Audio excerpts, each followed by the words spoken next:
Hello everyone, দশম অধ্যায়ের আরেকটা লেকচারে সবাইকে জানাচ্ছি স্বাগতম। আজকে আমরা মূলত দশম অধ্যায়ের শিশিরাঙ্ক এবং আপেক্ষিক আর্দ্রতা বাদে যে টপিকগুলো আমরা শিখেছি সেই টপিকগুলো নিয়ে আমরা আজকে বিস্তারিত অনেকগুলো ম্যাথ করব। তবে ম্যাথ করার আগে, যেহেতু দশম অধ্যায়ের আমরা লাস্ট ক্লাস নিয়েছিলাম বেশ আগে, সো আসো আমরা সূত্রগুলো একটু রিভাইন্ড করার চেষ্টা করি। আমাদের সূত্রের ক্ষেত্রে প্রধান যেই সূত্র ছিল, যেই সূত্র থেকে আমরা সমস্ত চার্লসের সূত্র, বয়েলের সূত্র, চাপীয় সূত্র, এই সূত্রগুলো নিয়ে আলোচনা করছিলাম, সেটা ছিল পিভি ইজিক্যাল টু এনআরটি। তো এইটা ছিল আমাদের হচ্ছে মূল সূত্র। এই মূল সূত্র থেকে আমরা অনেকগুলো সূত্র এখান থেকে ডেরাইভ করতে পারি। যেমন যখন আমাদের টি কনস্ট্যান্ট থাকবে তখন আমাদের কি হবে, শুধুমাত্র P1 V1 ইজিক্যাল টু আমরা P2 V2 লিখতে পারবো। যখন টি কনস্ট্যান্ট থাকবে, যদি আমাদের টি কনস্ট্যান্ট না থাকে, ভি কনস্ট্যান্ট থাকে, তাহলে হবে P1/T1 ইজিক্যাল টু P2/T2। এই সূত্রগুলো আমরা লিখতে পারবো। যদি আমাদের পি কনস্ট্যান্ট থাকে, তাহলে হবে V1/T1 ইজিক্যাল টু V2/T2। এই হচ্ছে আমাদের সূত্র। আবার এন নিয়েও আমরা অনেকগুলো কাজ করতে পারি। এন যেহেতু গ্যাস, তাহলে এন এর ক্ষেত্রে আমরা কি করতে পারি, এন এর ক্ষেত্রে আমরা আরো একটা ছোট কাজ করতে পারি, যে এন ইজিক্যাল টু আমাদের যেই গ্যাসের আয়তন ভাগ 22.4 লিটার। এখান থেকে আমরা এন এর মান বের করতে পারবো। আবার এন ইজিক্যাল টু আমরা লিখতে পারি ডাব্লু ভাগ বড় হাতের এম, যেখানে ডাব্লুটা কি ওই গ্যাসের ওজন, আর এমটা কি, এমটা হচ্ছে গ্যাসের আণবিক ভর। তাহলে সেটা দিয়ে যদি আমরা সূত্র তৈরি করি, তাহলে পিভি ইজিক্যাল টু আমাদের থাকবে হচ্ছে W/M ইন্টু RT। ঠিক আছে, তাহলে এই সূত্রগুলো আমরা ডেরাইভ এখানে করতে পারি। আবার আমরা যদি ঘনত্ব নিয়ে আসি, তাহলে আমরা জানি ভি ভাগ এম ইজি এম ভাগ ভি ইজিক্যাল টু কি হবে, আহ এম মানে হচ্ছে এখানে ডাব্লিউ। তাহলে W/V ইজিক্যাল টু হবে হচ্ছে রো। তাহলে আমাদের যখন গ্যাসের ঘনত্ব লাগবে, তখন আমরা W/V নিয়ে আসতে পারবো। তাহলে এই ছিল। এরপর আমরা শিখছিলাম যে গ্যাসের গতিতত্ত্ব, গ্যাসের গতিতত্ত্বের মধ্যে আমরা শিখছিলাম পিভি ইজিক্যাল টু 1/3 mN/c²। এখানে আমরা বলছিলাম যে mN/c² এর ক্ষেত্রে আমাদের পিভিটা কি গ্যাসের চাপ এবং গ্যাসের আয়তন, 1/3 হবে। এম ছিল কি গ্যাসের ভর, এন কি ছিল, এন ছিল হচ্ছে আমাদের মোট অণুর সংখ্যা, আর C² ছিল কি গ্যাসের যেই অণুগুলো আছে সেগুলোর বেগ। তাহলে এখান থেকে আমরা পারছিলাম যে পিভি ইজিক্যাল টু 1/3 mN/c²। এরপর আমরা আরো ডেরাইভ করছিলাম, ডেরাইভ করে আমরা গ্যাসের গতিশক্তি বের করছিলাম। এবং গতিশক্তির ক্ষেত্রে আমরা দুইটা সূত্র ইউজ করছিলাম। একটাই ছিল 3/2 of nRT, তাই না? আরেকটাই কি ছিল, E equal to 3/2 of KT। হ্যাঁ, কেটি। কেটি। তাহলে আমরা কখন কোনটা ইউজ করব, আমাদের যদি বলা হয় গ্যাসের এত মোল গ্যাসের গতিশক্তি বের করো, তাহলে আমরা সূত্র ইউজ করব প্রথমটা। যদি আমাদের বলে একটা অণুর, একটা গ্যাসের অণুর সূত্র বের করো, তখন আমাদের বের করব, আমরা সূত্র ইউজ করব এটা। এবং আমাদের কেটা কি ছিল, কেটা ছিল বোল্টজম্যান ধ্রুবক। আর বোল্টজম্যান ধ্রুবক সমান সমান এন, আমাদের সরি বোল্টজম্যান ধ্রুবক সমান সমান আমাদের কি, R/N/A। এন এ মানে কি অ্যাভোগাড্রো সংখ্যা, রাইট? এই হচ্ছে আমাদের সূত্র। আমরা আরো শিখছিলাম আমরা আরো কি শিখছিলাম, আমরা আরো শিখছিলাম যদি বলা হয় যে একটা এক্সিস বরাবর, বা আমরা যদি স্বাধীনতার মাত্রাকে মাথায় আনি, তাহলে আমাদের এই ই ইজিক্যাল টু কি আসবে, F/2 of RT, অথবা F/2 of KT। যেখানে এফ কি ছিল, এফ ছিল হচ্ছে স্বাধীনতার মাত্রা। আরেকটা ইলংগেশন পার্ট ছিল, যে কোনো একটা পুকুর অথবা সাগরের তলদেশে গেলে চাপের পরিবর্তন কেমন হবে। একটা পুকুর যদি হয়, তাহলে একটা পুকুরের নিচের দিকে কি হয়, চাপের পরিমাণ বাড়তে থাকে। কেন চাপের পরিমাণ বাড়তে থাকে, এর কারণ যখন আমরা পুকুরের উপরে থাকি, তখন আমাদের শুধুমাত্র একটাই চাপ থাকে। সেই চাপটা কি থাকে, বাতাসের চাপ থাকে।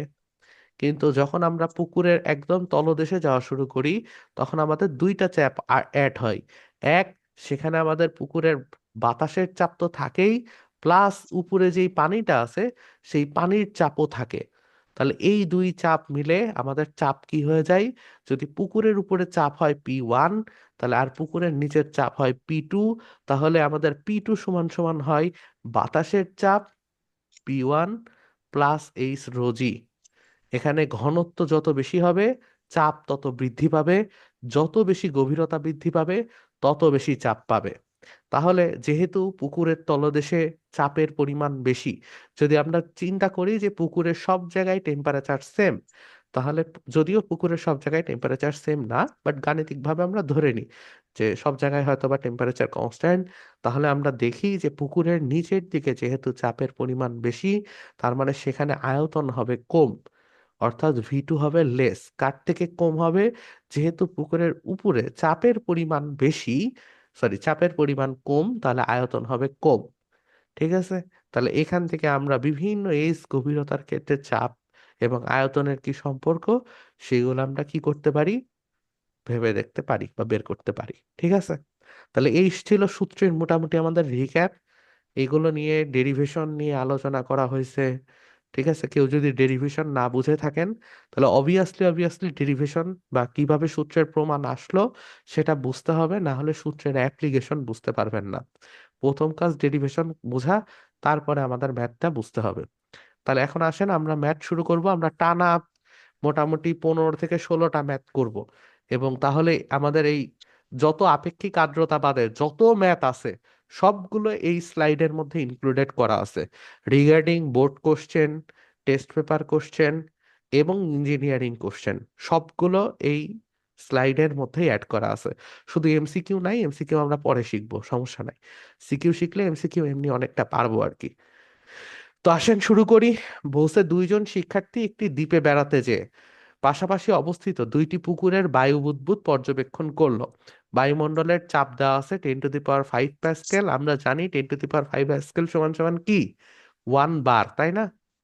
এবং আমরা বাতাসের চাপকে মাপি কি এককে, বার এককের মাপি। তাহলে সেখানে বলছে যে মিঠা পানির পুকুর এবং পানির তলদেশ থেকে উপরিতলে আসায় আয়তন হয়েছে 4 গুণ। তাহলে পানির উপরে কি হয়েছে, আয়তন বেড়ে গেছে, কত গুণ বাড়ছে, 4 গুণ বাড়ছে। তার পানির ঘনত্ব দেওয়া আছে, তাহলে আপনারা কি পারবেন পানির পারবো গভীরতা ভাই বের পারবো। করতে? তাহলে কিভাবে করব আমরা? P1 V1 পৃথিবীটা এই সূত্র দিয়ে। P1V1 = P2V2। তাহলে আমাদের P1V1 যদি P2V2 হয়, তাহলে P1 ধরলাম হচ্ছে পুকুরের উপরে, ঠিক আছে? তাহলে পুকুরের উপরে, তাহলে পুকুরের উপরে হোক। তাহলে পুকুরের উপরে চাপ কি আমরা জানি? জি ভাই জানি, ওয়ান জানি। বার। আচ্ছা, গুড, জানি। আমাদের চাইছে গভীরতা, না? তাহলে আসো আমরা এই সূত্রটাকে আরেকটু ইলংগেটেড করি, তারপর মান বসাই। P1V1 = P2V2, P2 সমান সমান কি হবে, P1 + H ρg, রাইট? অর্থাৎ যত গভীরতা বাড়বে তত H ρg পরিমাণ চাপ বাড়বে, × V2। তাহলে আমরা এখান থেকে বুঝতে পারি যে P1 + H ρg = P1V1/V2। তাহলে H ρg সমান সমান আমাদের P1 - P1V1/V2 - P1। তাহলে H সমান সমান হচ্ছে, 2.62। আচ্ছা আসো আমরা দেখি 2.62 হয় কিনা। হ্যাঁ, লিখে রাখলাম 2.62। তো 2.62 থেকে তো একটু বেশি হওয়ার কথা। ভাইয়া 30। কি? 30.62। আচ্ছা 30.62 তাহলে হওয়ার কথা। আচ্ছা দেখি আমরা হয় কিনা। ρ × G, তাহলে P1 এর মান কত, 10⁵, তাই তো? 10⁵ V1/V2 মান কত? 4 ভাই। 4। 4। 4 মাইনাস P1 মানে হচ্ছে 10⁵ ভাগ ρg, রো এর মান হচ্ছে 10⁵ × 9.8। তাহলে এমনই আসার কথা, তাই না? মানে 3 × টেন জি টু দি ভাই। পাওয়ার ফাইভ ভাগ 10⁵ × 9.8। তার মানে আমাদের 300/9.8 কত আসে? 30.612। 3612। তাহলে গুড, এটা হচ্ছে আমাদের এইচ এর মান। আর এটার আমরা একটা শর্টকাটও বলছিলাম, রাইট? মনে আছে শর্টকাট কি? আয়তন যদি n গুণ হয়, ভাই মনে এইটাই আছে? তো। হ্যাঁ। আয়তন যদি n গুণ হয়, তাহলে আমাদের h সমান সমান কি হবে? h সমান সমান হবে n - 1 into N-1 P। P1/ρg। 1/ρg। Good. তাহলে এখন আসো আমরা নেক্সট ম্যাথে যাই। নেক্সট ম্যাথ আমাদের বলছে স্বাভাবিক তাপমাত্রা ও চাপে একটি খোলা ফ্লাস্কের মধ্যে এত কেজি নাইট্রোজেন গ্যাস থাকতে পারে। 90 ডিগ্রি সেলসিয়াস তাপমাত্রার গরম পানি ফ্লাস্কটি দ্বারা অর্ধপূর্ণ করা হলে গ্যাস পানির সাথে তাপীয় সাম্য অবস্থায় থাকে। আচ্ছা, এতটুকু অংশ মনে হয় আমাদের প্রথমে লাগবে না। আমাদের বলছে পানির তাপমাত্রায় নাইট্রোজেন অণুর গতিশক্তি কত। পানির তাপমাত্রা মানে কি 90 ডিগ্রি সেলসিয়াস তাপমাত্রা।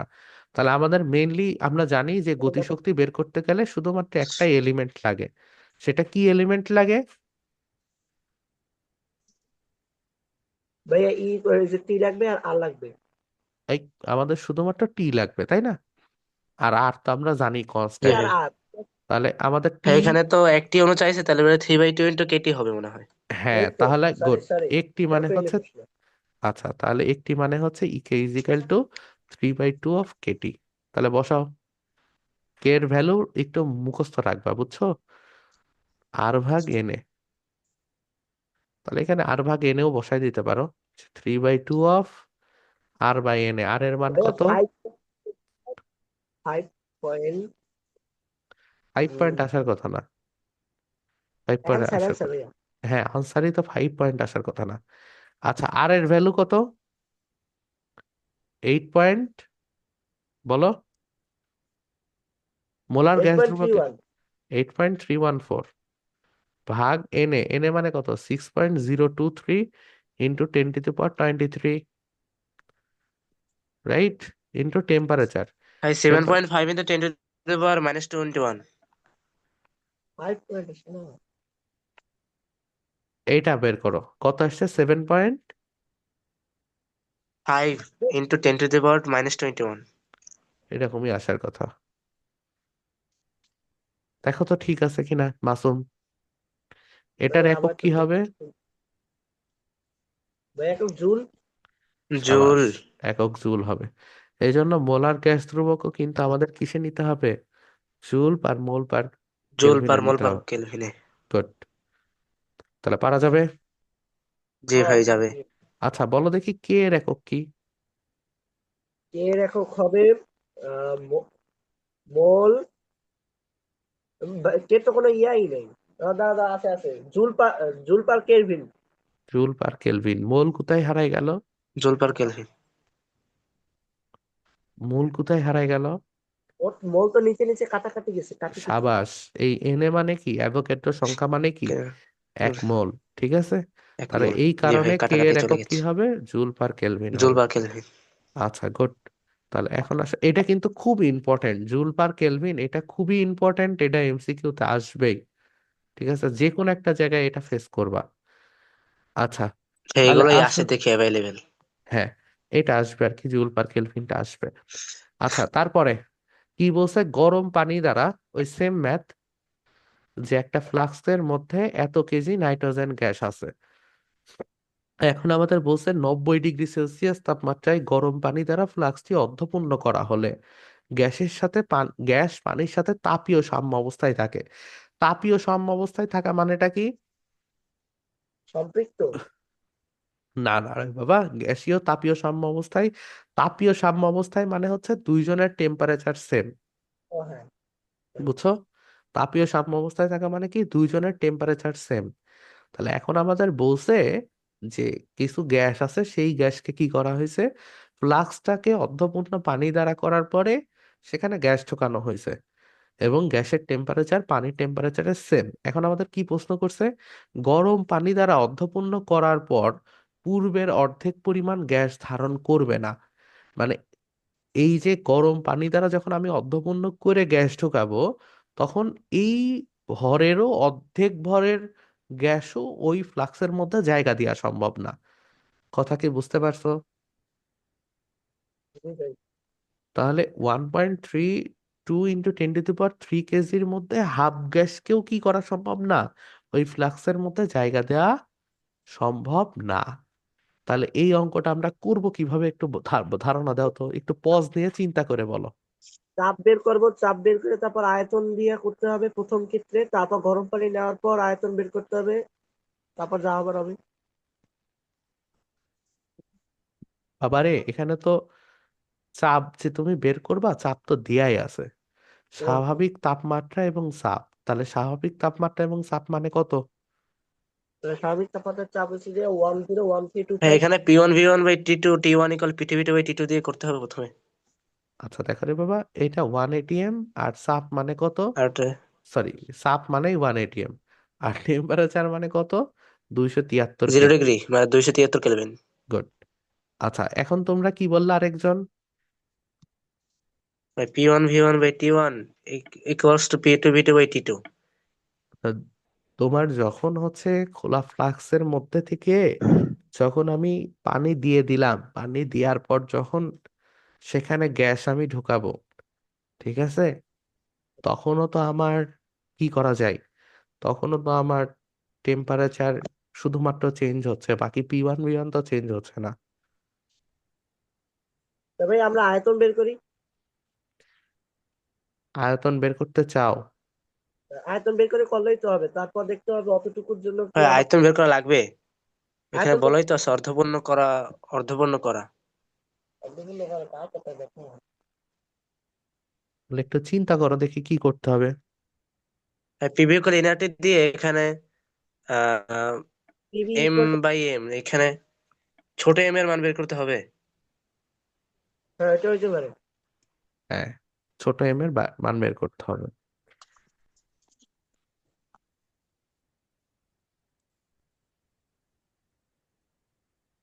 আচ্ছা এখানে বলো দেখি আয়তন কি দেয়া আছে নাকি? দেখিতে হবে, দেখিতে হবে। বলো দেওয়া দেখি। আছে অর্ধেক। অর্ধেক দেয়া আছে কিন্তু কারোর তো অর্ধেক হতে হবে। তুমি যে এম বের করবা, এম হিসেবে বের আয়তন করার মনে হয় সূত্র বের কি? করতে হবে এখানে। P1, আচ্ছা P1 ধরো V1 আয়তন equal তুমি বের P2V2। করবা। আয়তন, আচ্ছা ধরো আমি কত পরিমাণ গ্যাস ধারণ করতেছে সেকেন্ড বার, সেটা আমি বের করব।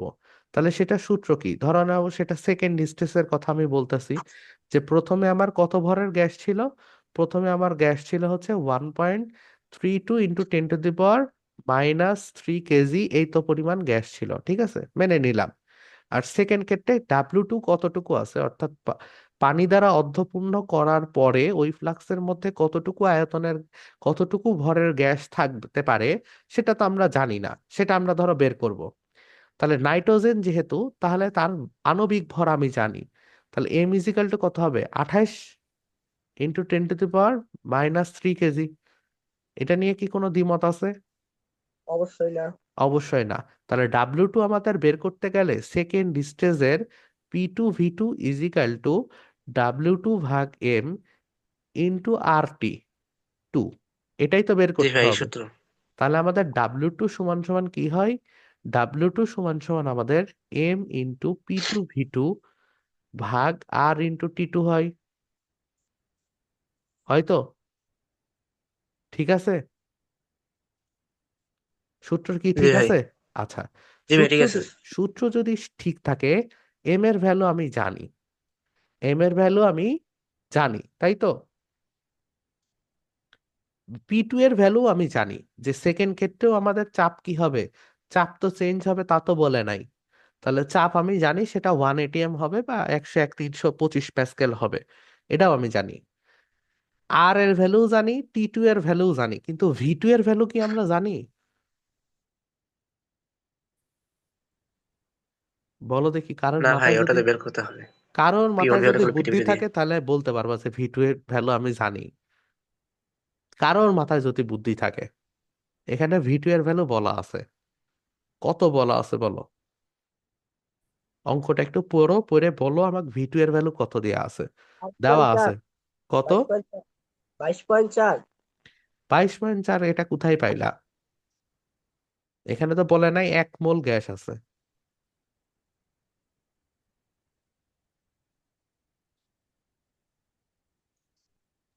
ভাই সূত্র দিয়ে বের করতে হবে না?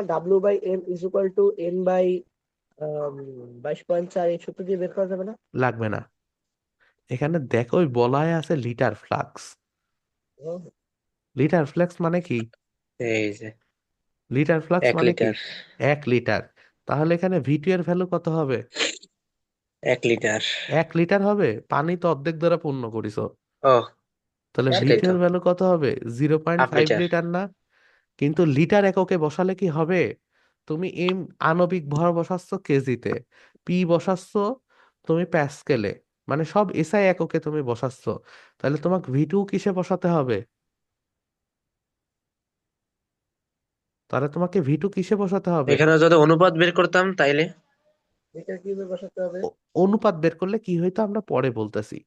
ভি2 আমাদের কোন এককে বসাতে হবে সেটা আগে বলো। মিটারে বসাতে হবে।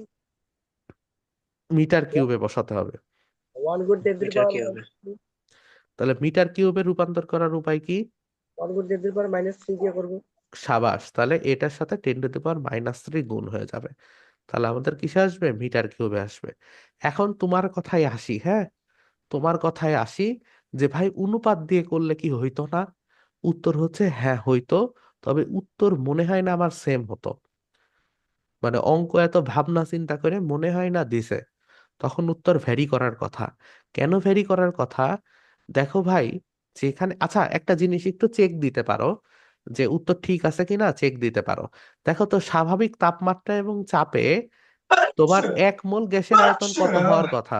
22.4 লিটার না? হ্যাঁ। তাহলে আমাদের 22.4 লিটারে থাকার কথা কি? 22.4 লিটারে থাকার কথা হচ্ছে তোমার 28 × 10⁻³ কেজি। কিন্তু এখানে আছে কত? 1 লিটার না প্রথম অবস্থায়?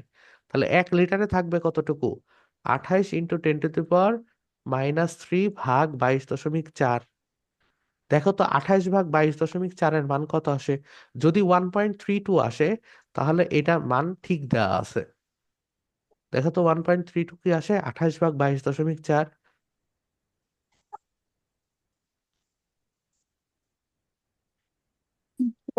না ভাই, 1.25। ওয়ান 1.25 আসে। 1.25। মানে এইখানে ওরা যেই মানটা দিছে এই মানের মধ্যেই গ্যাঞ্জাম আছে, বুঝছো? আমার কথা কি বুঝতে পারছো? মানে অঙ্ক ভাবনা চিন্তা করে জি ভাই। দিইনি। অঙ্কটা ওরা যে ভাবনা চিন্তা করে দিবে সেটা দিইনি। এটা কোথাকার অঙ্ক? এটা হচ্ছে চিটাগাং বোর্ড 2023-এর অঙ্ক। তো তুমি যদি অনুপাত ধরে করতা তাহলে একটু ভুল হয়ে যেত। ভুল হতো বলতে দুইটা উত্তর ভ্যারি করতো, বুঝছো? মানে আমরা এখন যেভাবে করতেছি সেটার সাথে উত্তর মিলতো না, কেননা ওদের অঙ্কই ভুল আছে। যে স্বাভাবিক তাপমাত্রা এবং চাপে কখনোই এত কেজি থাকবে না, থাকবে হচ্ছে 1.25 × 10⁻³ কেজি থাকবে।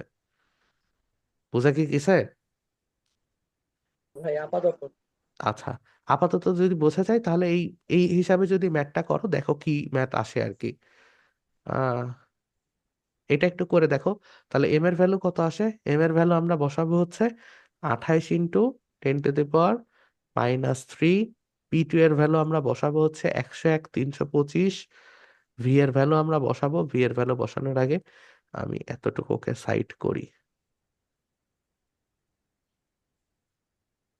এটাকে সরায় নিচে নিয়ে আসি। 0.47 নামতেছে। 0.47 হবে কি? আরো আয়তন তো কম হওয়ার কথা। তাই দেখতে হবে। সরি, আয়তন না, ওজন তো কম হওয়ার কথা আর কি। আর ওজন তো বের হচ্ছে আমাদের কেজিতে। 0.00047। তুমি ইয়ে করে বলো, সাইন্টিফিক ওয়েতে বলো। সাইন্টিফিক মানে কি? একটার পর পয়েন্ট নিয়ে বলো। 4.7 গুণ 10⁻⁻4। 4. 7। 4.7 × 10⁻⁻4, তাই তো? জি ভাই। তাহলে 4.7 × 10⁻⁻4। তাহলে আমাদের বলছিল কি এত কেজি। তাহলে আমাদের বলছিল কি এইটার কি হওয়ার কথা? হাফ থাকার কথা। কিন্তু হাফ কি আসলে আছে? এটার হাফ মানে কত? W1/2 কত? 1.32/2। তাহলে কত আসে?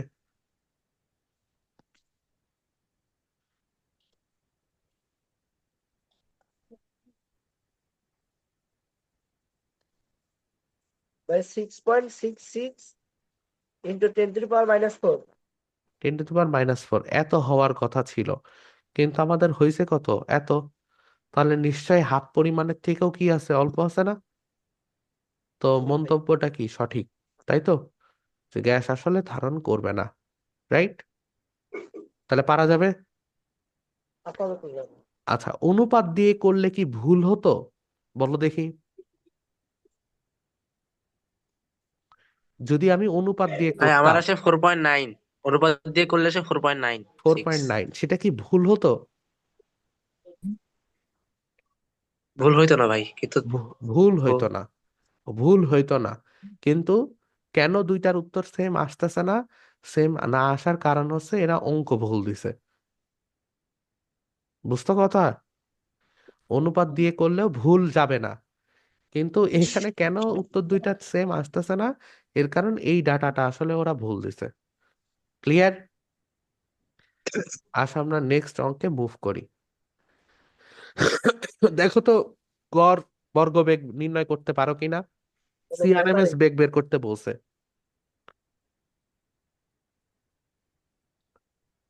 টিকিটে হচ্ছে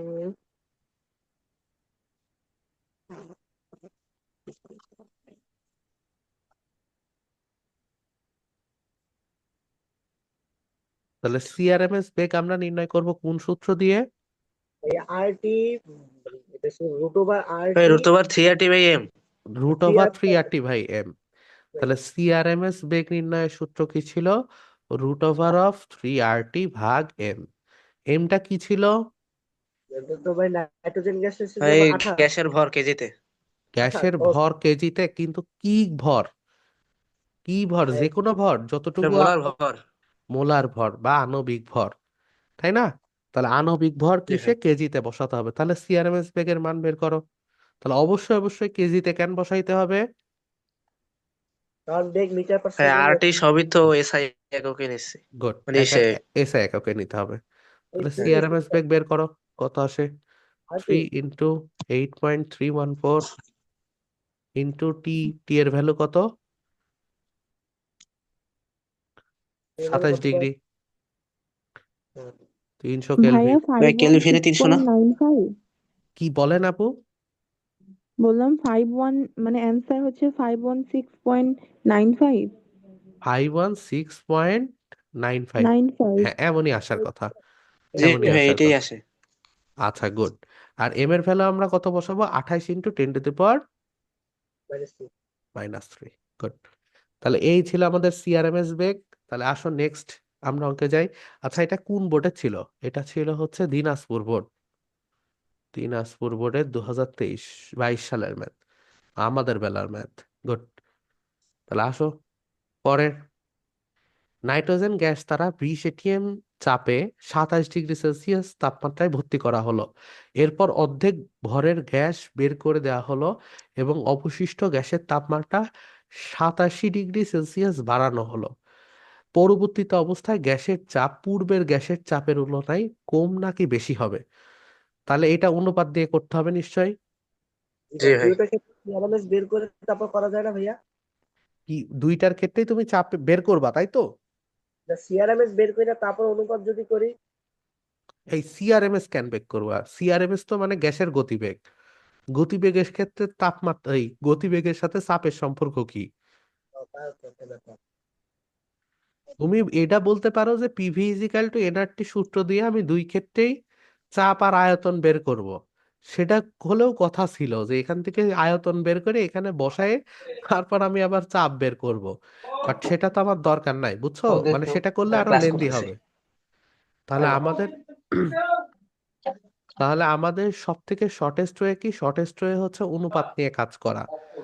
তাহলে এখানে আমাদের কি কি অনুপাত নিয়ে কাজ করতে হবে? এখানে আমাদের কি কি অনুপাত নিয়ে কাজ করতে হবে আর কোনটা কনস্ট্যান্ট আছে? বলো দেখি, কোনটা কোনটা কনস্ট্যান্ট আছে আর কোনটা কোনটা চেঞ্জ হবে? আর আর এন তো কনস্ট্যান্ট আছে, তাপমাত্রা কনস্ট্যান্ট নাই। তাপমাত্রা কনস্ট্যান্ট আয়তন নাই। কি কনস্ট্যান্ট? আয়তন অবশ্যই কনস্ট্যান্ট আছে, আয়তন তো চেঞ্জ করে নাই। আয়তন, জি ভাই। তাহলে আয়তন ও কনস্ট্যান্ট। আর কি? আর কনস্ট্যান্ট, বাকি এন কি কনস্ট্যান্ট এখানে? না না, এনও এন কমে গেছে। কনস্ট্যান্ট না, তাহলে এটাকে অবশ্যই মডিফাই কনস্ট্যান্ট না। করতে হবে। তাহলে এন এর মধ্যে কি আছে? পিভি ইজিক্যাল টু W/m আছে। বড় হাতের এম জি তো ভাই। Constant, right? বড় হাতের এম মানে জি কি? ভাই। আণবিক ভর। আণবিক ভর তার চেঞ্জ হয়ে যাচ্ছে না। নাইট্রোজেন গ্যাস নাইট্রোজেন গ্যাসই আছে। তাহলে আমাদের কনস্ট্যান্ট কে কে? ভি কনস্ট্যান্ট, এম কনস্ট্যান্ট, আর কে কনস্ট্যান্ট? আর কনস্ট্যান্ট। বাকি সবগুলো ভেরিয়েবল। তাহলে বাকি সবগুলো ভেরিয়েবল যদি হয়, তাদেরকে তুমি যদি এক সাইডে নিয়ে আসো, তাহলে দেখতে কেমন হবে? পি ভাগ W T equal to constant. এটা আমরা লিখতে পারি না? লিখতে পারি না? সবগুলো ভেরিয়েবলকে এক সাইডে নিয়ে আসো, আর এই সবগুলো কনস্ট্যান্টকে এক সাইডে নিয়ে যাও। তাহলে কি হবে? পি ভাগ W into T equal to constant. কথা কি বুঝছো? ফিক্সড কোনো সূত্র নাই, জাস্ট দেখবো কোনটা ভেরিয়েবল আর কোনটা কনস্ট্যান্ট। তাহলে কি এরকম আসে না? এই ভাই করতে পারবো এখন। করতে পারবা। তাহলে আমাদের এখন সূত্রটা কি হয়ে যাবে? পি ওয়ান ভাগ W one into T one. শেষ। কনস্ট্যান্ট গুলোকে আমরা ভেরিয়েবল করে নিলাম, অনুপাত দুই ক্ষেত্রেই সেম হবে যেহেতু কনস্ট্যান্ট। তাহলে W two into T two, নতুন সূত্র বানায় ফেললাম। তাহলে এটা আসলে নতুন সূত্র না। আচ্ছা, আহ তোমাদের কি একটা জিনিস শিখায় দিব? তোমরা এই অঙ্কটা করতে থাকো, পি টুর ভ্যালুটা বের করতে থাকো, আমি একটা স্ক্রিপ্ট বের করি। আমি একটা ভিডিওর স্ক্রিপ্ট তৈরি করছিলাম, তো আমি সেটা তোমাদের এখনই এই ক্লাসের মধ্যে একটু শিখাই দিই যে সূত্র কত ধরনের হয়। হ্যাঁ,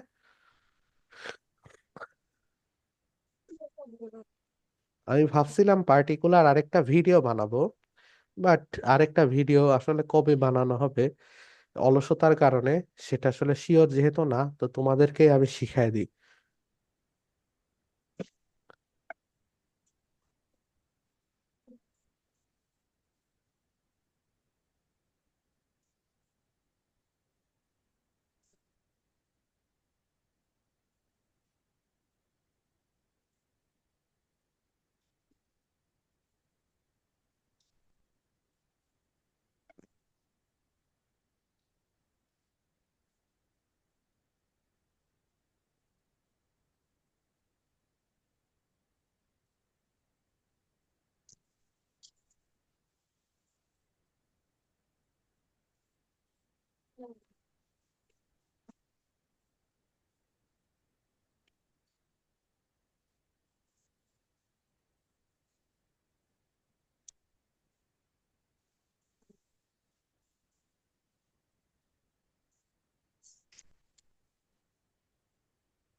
আচ্ছা, হয়েছে কি? পি টু এর মান বের করা যায়নি? পি টু এর মান বের করা তো একদম সোজা। এখান থেকে পি ওয়ান ইন্টু ডাব্লু, এই সরি, লেখা বেঁকা হয়ে গেল। জি ভাই গেছে। কত আসছে? ভাই 12 অ্যাটমসফিয়ার এটিএম। আচ্ছা, একটু দাঁড়াও দেখায়ও দিই। ডাব্লু ওয়ান ভাগ টি ওয়ান। এখানে কি ডাব্লু টু বা ডাব্লু ওয়ান এর আমাকে কোন এককে আমি নিচ্ছি সেটা কি আমার এত দরকার আছে? বা না টি ভাই টু টি অনুপাত ওয়ান, যেহেতু। রাইট, অনুপাত যেহেতু আমার দরকার আসলে তেমন নাই। তাহলে পি ওয়ান এর যা একক হবে পি টু এর একক কি হবে? সেম একক হবে না? জি ভাই একক হিসেবে হবে। আর ডাব্লু টু ভাগ ডাব্লু ওয়ান এর মান কত হবে? হাফ হবে, রাইট?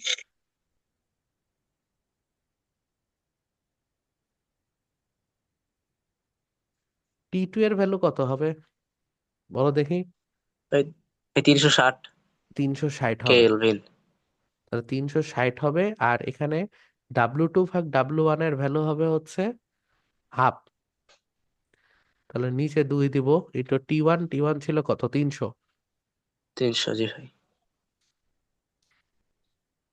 তাহলে আমাদের মান কত আসে? 12 12 অ্যাটমসফিয়ার। এটিএম। তাহলে পূর্বের চাপের তুলনায় কি হবে? কম। কম হবে। গুড। আচ্ছা, আমি যেটা শিখাতে চাচ্ছিলাম সেটা হচ্ছে এই যে আমরা বিভিন্ন সূত্র তৈরি করতেছি, তো তোমাদের কাছে অনেক সময় মনে হইতে পারে যে ভাই কখন কোন সূত্র ইউজ করতেছি, কোথার থেকে প্রতিপাদন আসতেছে, কোনোটার আবার প্রতিপাদন পাচ্ছি না বা প্রুফ পাচ্ছি না, আবার কোনোটার প্রুফ পাচ্ছি, কোনোটা আমরা অনুপাত থেকে বের করতেছি। তাহলে আসলে কত টাইপের ইকুয়েশন হয়, বা ইকুয়েশন গুলো বিজ্ঞানীরা কল্পনা করছে কিভাবে, বা আমরা কল্পনা করব কিভাবে, তাই না? এভাবে আসলে আমাদের থিঙ্কিং করা হয় নাই হয়তো, বা কেমিস্ট্রির ক্ষেত্রে সূত্র কোথার থেকে আসছে, বা ম্যাথের ক্ষেত্রে সূত্র কোথার থেকে আসছে। তো এই কারণে আমি মনে করলাম যে তোমাদের আমি একটু শিখাইয়া দিই যে এই সূত্রগুলো আসলে কত ধরনের, বা ইকুয়েশন আসলে কিভাবে আসে। তো আমাদের যে ইকুয়েশন, যত ধরনের ইকুয়েশনই হোক না কেন, এই ইকুয়েশন গুলোকে প্রধানত তিনটা ভাগে ভাগ করা হয়, ঠিক আছে? তো ইকুয়েশনের প্রথম যে অংশ, সেটাকে বলা হয় হচ্ছে এম্পিরিক্যাল ল। কি বলা হয়? এম্পিরিক্যাল ল। তাহলে এম্পিরিক্যাল এম্পিরিক্যাল ল। তাহলে এম্পিরিক্যাল ল, বা তোমার হচ্ছে এটাকে বলা হয় অভিজ্ঞতা লব্ধ আর কি সূত্র। জানি না বাংলা ঠিক আছে কিনা, এরকমই হওয়ার কথা। তাহলে অভিজ্ঞতা লব্ধ সূত্র, ঠিক আছে? তো এখন এই অভিজ্ঞতা লব্ধ সূত্র কোনগুলো?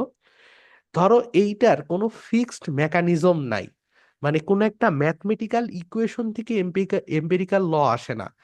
Empirical law time of observation থেকে আসে। তার মানে কোন একটা বৈজ্ঞানিক ঘটনায় বিভিন্ন রাশি চেঞ্জ করে দেখতেছো যে আসলে ওই সূত্রের কেমন কি চেঞ্জ আসতেছে, তারপর তুমি ওই লটাকে ডেরাইভ করার চেষ্টা করতেছো। যেমন ধরো ওহমের সূত্র ভি ইজিক্যাল টু আই আর, এটার কি কোনো ম্যাথমেটিক্যাল প্রুফ আছে দেখছো তোমরা?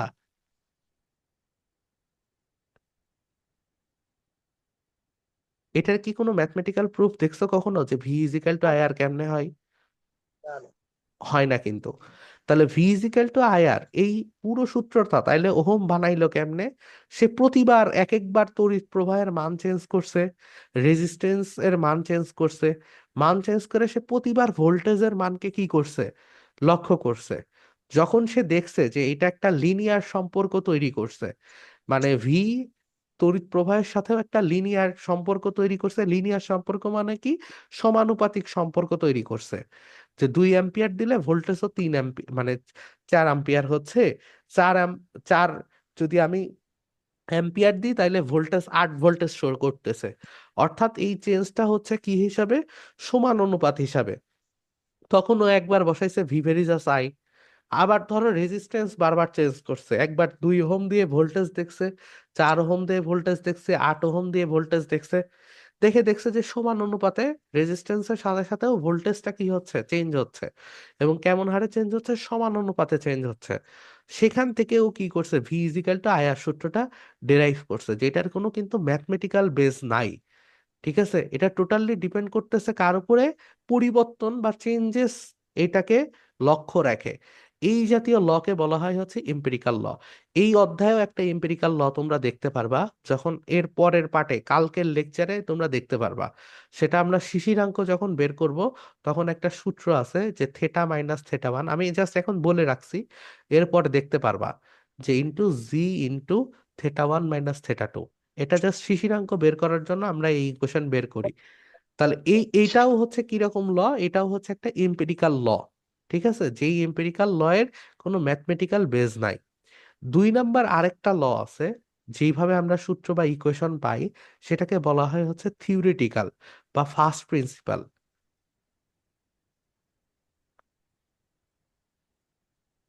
থিওরিটিক্যাল অর ফার্স্ট প্রিন্সিপাল ল।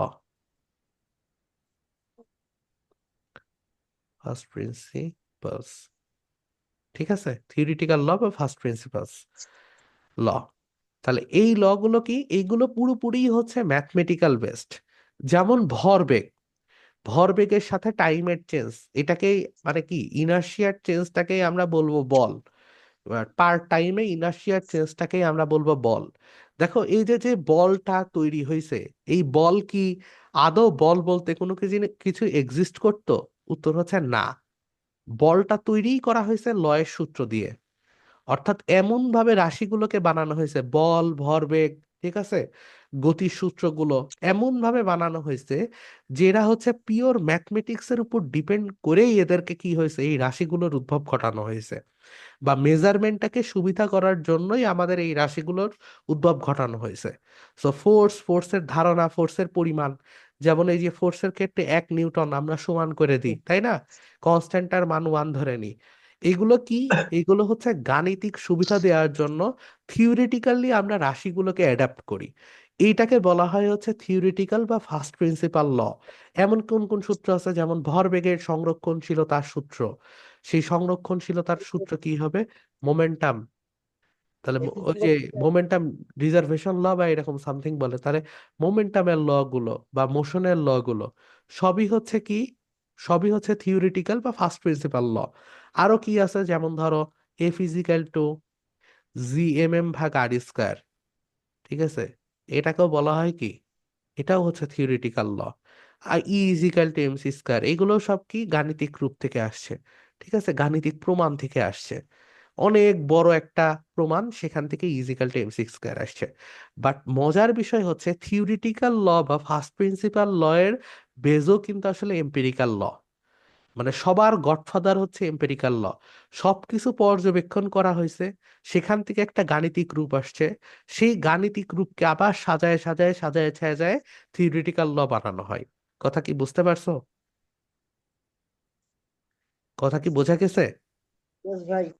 আচ্ছা, এরপর আরেকটা ল আছে, সেটাকে বলা হয় হচ্ছে আধা সাংখ্যিক তাত্ত্বিক ল।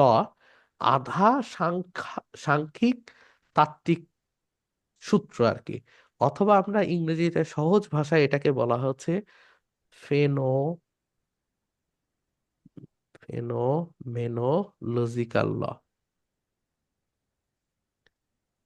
এটা তোমরা একটু বুঝতে পারবা না, এটা একটু অনার্স টনার্স এর লেভেলে আমরা ইউজ করি। ফেনোমেনোলজিক্যাল ল মানে হচ্ছে যেখানে কিছুটা থাকবে হচ্ছে এম্পেরিক্যাল ল আর কিছুটা থাকবে হচ্ছে থিওরিটিক্যাল ল।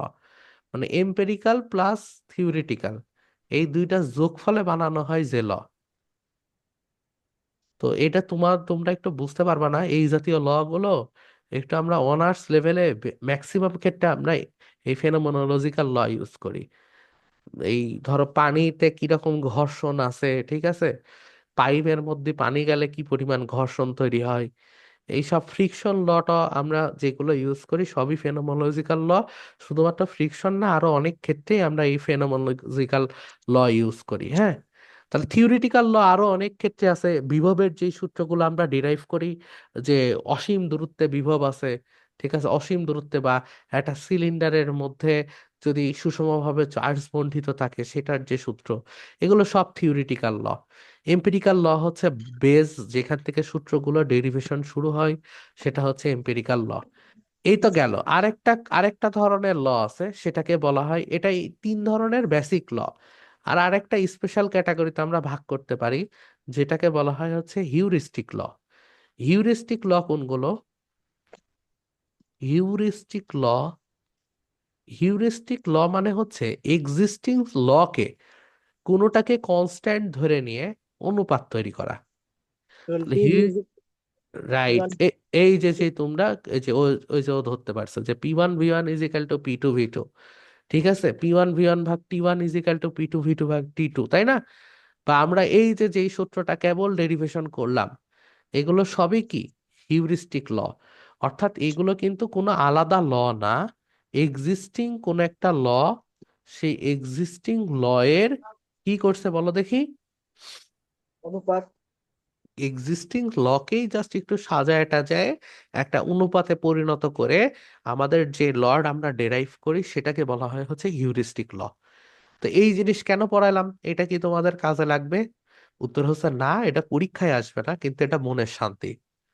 অনেক সময় যে কনফিউশনে থাকো যে ভাই এই লটা কেন আসছে, এই লয়ের কেন কোনো প্রমাণ নাই, হ্যাঁ, এই লয়ের কেন কোনো প্রমাণ পাচ্ছি না, অথবা এই লটা গাণিতিক ভাবে কেন 1 ধরে নেওয়া হচ্ছে, ঠিক আছে? তাহলে এই সবগুলোর আনসার দেওয়ার জন্য, বা নতুন নতুন ভাই এতগুলো সূত্র আবিষ্কার হচ্ছে, কোথা থেকে হচ্ছে, তো এগুলো আসলে আলাদা ল না। ল একটা থাকে, সেখান থেকে আমরা কিছু সাব লেয়ারে সেই সমীকরণগুলোকে আমাদের গাণিতিক সুবিধার জন্য আমরা বিভিন্নভাবে ইউজ করি, ঠিক আছে? তো সেটাই জাস্ট আমি একটু বলানোর চেষ্টা করলাম যেন তোমরা একটু বুঝতে পারো। ঠিক আছে? কে জানো চ্যাটে আনসার দিচ্ছে, ম্যাথের আনসার। আচ্ছা, সিমাই দিচ্ছে না। আচ্ছা, সমস্যা নাই। আসো ওই ভাই। আমরা এবার নেক্সট ম্যাথ গুলোতে মুভ করি। এই নেক্সট কই ম্যাথ, দেখো কি বলছে। ভাইয়া কয় ঘন্টা দিবা ক্লাস? আমরা বেশিক্ষণ করব না, সমস্যা নাই, এত টেনশন নিও না। তবে 1.5 ঘন্টা তো যাবেই, এখনো 30 মিনিট ক্লাস করতে হবে। আচ্ছা হ্যাঁ, আরো এখন, ম্যাথ করবো, সমস্যা নেই। হ্যাঁ হ্যাঁ, আমাদের ম্যাথ আমরা শেষ করব আজকে। তাহলে 10⁻²² মিটার কিউ আয়তনের সিলিন্ডারে 300 কেলভিন তাপমাত্রায় এত চাপে অক্সিজেন গ্যাস ভর্তি করা আছে। তাপমাত্রা অপরিবর্তিত রেখে কিছু পরিমাণ অক্সিজেন গ্যাস ব্যবহার করার পর চাপ এত পাওয়া গেল। অক্সিজেনের আণবিক ভর 32। তাহলে আমাদের বলছে উদ্দীপকের বর্ণনা মতে যে পরিমাণ গ্যাস ব্যবহৃত হয়েছে তা নির্ণয় করা কি সম্ভব? পারবা অবশ্যই করতে? আর আমাদের ভাইয়া কনস্ট্যান্ট দেওয়া আছে, তাপমাত্রা কনস্ট্যান্ট, তাহলে আমরা এই যে প্রথম সূত্র পি ওয়ান দিয়ে যেগুলো পি টু দিয়া আমরা বের করব, এই যে দ্বিতীয়টাকে একটু চাপ, তারপরে যদি আমরা এন বের করে ওইখান থেকে আমরা এই, তুমি বের যে করবো। বললা P2 V2 থেকে ভি বের করবা, ভিউ তো কনস্ট্যান্ট, ও ভিউ তো সরি, চেঞ্জ হয়নি। ও ভি কনস্ট্যান্ট না, তাহলে চেঞ্জ হয়েছে কি কি? তাই তো দেখতে হবে। পিভি ইজিক্যাল টু এনআরটি, এর মধ্যে চেঞ্জ হয়েছে কি কি? একটা তো তুমি বললা চাপ চেঞ্জ হয়েছে, আর কি চেঞ্জ হয়েছে? আর তো ভাই আয়তন ঠিক আছে, তাপমাত্রা কি চেঞ্জ হয় নাই, আর তাপমাত্রা মোট অপরিবর্তিত রাখা হয়েছে, মোল সংখ্যা। মোল সংখ্যা মোল চেঞ্জ হয়েছে। সংখ্যা। যেহেতু গ্যাস বের হয়ে গেছে বা গ্যাস ব্যবহার হয়েছে, তাহলে কি মোল সংখ্যা চেঞ্জ হয়ে গেছে। তাহলে মোল সংখ্যার মধ্যে আসলে থাকে কি? মোল সংখ্যা যেটা থাকে। ভর ডাব্লিউ। বাই মোলার ভর। ভর ভাই মোলার ভর। তাহলে আমরা বলতে পারি পি ইজিক্যাল টু পি ভাগ, sorry, PV equal to W ভাগ বড় হাতের এম ইন্টু আর টি।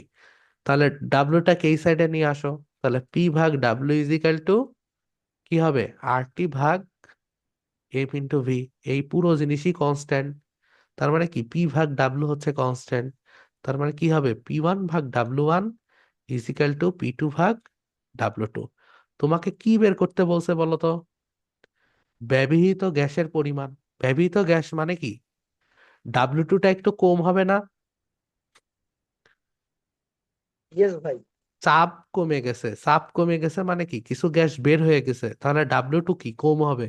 তাহলে তোমাকে মেনলি বের করতে বলছে ডাব্লু 2 মাইনাস ডাব্লু 1 কত। কথা কি বুঝতে পারছো? ইয়েস ভাই। তাহলে এখান থেকে ডাব্লু 2 কি হবে? ডাব্লু 2 সমান সমান আমাদের হবে কি বলো? P2 ভাগ P2 ইন্টু ডাব্লু 1 ভাগ P1। জি ভাই। তাহলে ডাব্লু 1 কি আমাদের দেওয়া আছে? ডাব্লিউ 1, হ্যাঁ দেওয়া আছে ভাইয়া, ওই কোথায় 32। দেওয়া আছে? না, দেখতে হবে দাঁড়ান। আণবিক ভর। আণবিক ভর, আণবিক ভর থেকে দেওয়া আছে। ডাব্লু 1 কিন্তু আমাদের দেওয়া নাই, তাহলে ডাব্লু 1 আগে কি করতে দেওয়া হবে? নাই। বের করতে হবে। ডাব্লু 1 কি দেওয়া আছে? ডাব্লু 1 দেওয়া নাই, তাহলে ডাব্লু 1 না দেওয়া থাকলে কি করতে হবে? ডাব্লু 1 আগে বের করতে হবে। তাহলে ডাব্লু 1 বের করার সূত্র কোথা থেকে পাবো? এখান থেকে পাবো। পিবি ইকুয়াল টু এনআরটি, ওইটা দিয়ে করা যাবে না প্রথম ক্ষেত্রে? হ্যাঁ হ্যাঁ, এখান থেকেই তো আমাদের করতে হবে। এই যে এই সূত্র থেকে করতে হবে। তাহলে এই সূত্র থেকে করলে কি হয়? ডাব্লু ইজিক্যাল টু হয় PVM ভাগ RT। ডাব্লু 1 সমান সমান P1 V1 T1। তাহলে এখান থেকে আমাদের কি করতে হবে? P1 এর মান দেওয়া আছে নিউটন পার মিটার স্কয়ার। সবকিছুরই দাম নাম দেওয়া আছে, হ্যাঁ, তাহলে মান করো। দেওয়া আছে। 10⁵ V1 দেওয়া আছে 10⁻²। আর এম কত জানি অক্সিজেনের? এর তো 32 গ্রাম। ইন্টু 10⁻³ আর এর ভ্যালু 8.314। T1 এর ভ্যালু 300। তাহলে 10⁻², 10⁻³ 10⁵ কাটাকাটি। তো থাকে কত? 2.5 ইন্টু 32 ভাগ 8.314 ইন্টু 300। তাহলে কত আসে? তাহলে যদি আমি 32-এ রাখতাম তাহলে আমার গ্রাম এককে বের হইতো না? যদি তুমি এইটা 32-এ রাখতা তাহলে গ্রাম এককে বের হইতো, ঠিক আছে, কিন্তু এমন রিস্ক নিবা না। কারণ বাকিগুলো এসআই এককে তুমি নিছো, বুঝছো? হ্যাঁ। তুমি এমটা যদি গ্রাম এককে নিতা, W1ও গ্রাম এককে ডিরেক্টলি বের হইতো, কথা হ্যাঁ, সত্য। কেননা P1V1 ভাগ RT1 এই পুরো জিনিসটা এককবিহীন। জি কিন্তু ভাই। এত এত শার্পলি তোমার মাথা যে সবসময় কাজ করবে তা করবে না, ও, বুঝছো? তার এক্ষেত্রে আমার যখন ইয়া থাকবে সবগুলো এসআই এককের ক্ষেত্রে আমি শুধু এসআই এককেই বের করবো। এস এককে বের করবা। এখানে এখানে আসলে তুমি যেটা বলেছো সেটা সঠিক, যে এম যদি আমি গ্রামে নিতাম তাহলে W1 আসলেই একদম গ্রামেই বের হয়ে যেত। কেন বের হয়ে যেত?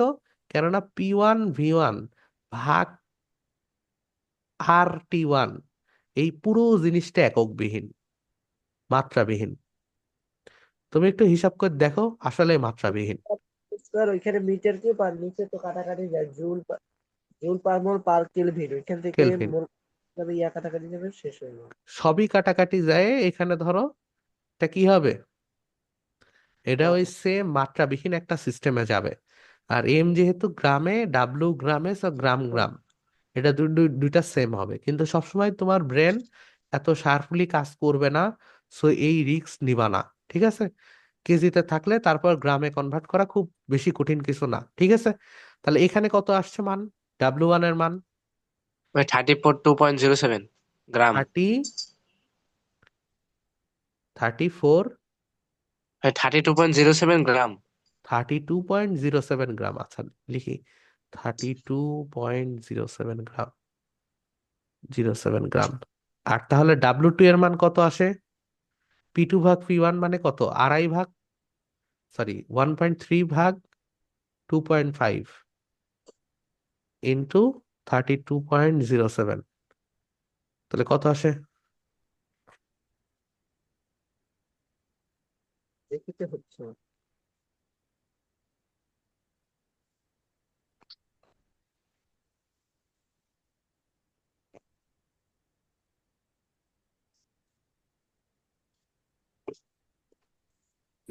ভাইয়া 166.76। ওয়ান সিক্স ওয়ান হ্যাঁ, 166.76। 166 কেমনে হয় রে বাবা? এটা তো আরো কম হবে, 32-এর থেকে কম হবে আনসার। 1.3 ভাগ আড়াই গুণ 32.07, ভাই 16.67। 16.67 হবে, তাই বলেন? আপনি মনে হয় একটা দশমিক পরে দিছেন, যাই হোক, এত হ্যাঁ গ্রাম। হ্যাঁ, দশমিক মিস্টেক হয়ে গেছিল।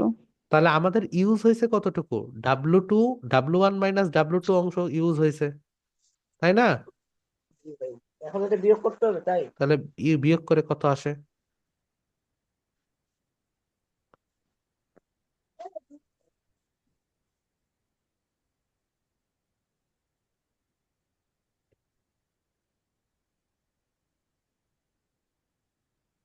পনেরো দশমিক সামথিং আসার কথা, তাই না? 15.6 ফোর 15.39। সম্ভবত। 15.39 39। গ্রাম। ফোর, যাই হোক। গুড। তাহলে এটাই কি আমাদের আনসার, ঠিক আছে? তাহলে আসলে আমরা নেক্সট ম্যাথে মুভ করি। গুড, এটা খুব মজার ম্যাথ, এটা অনেক মজার ম্যাথ। তাহলে আসো কি বলছে?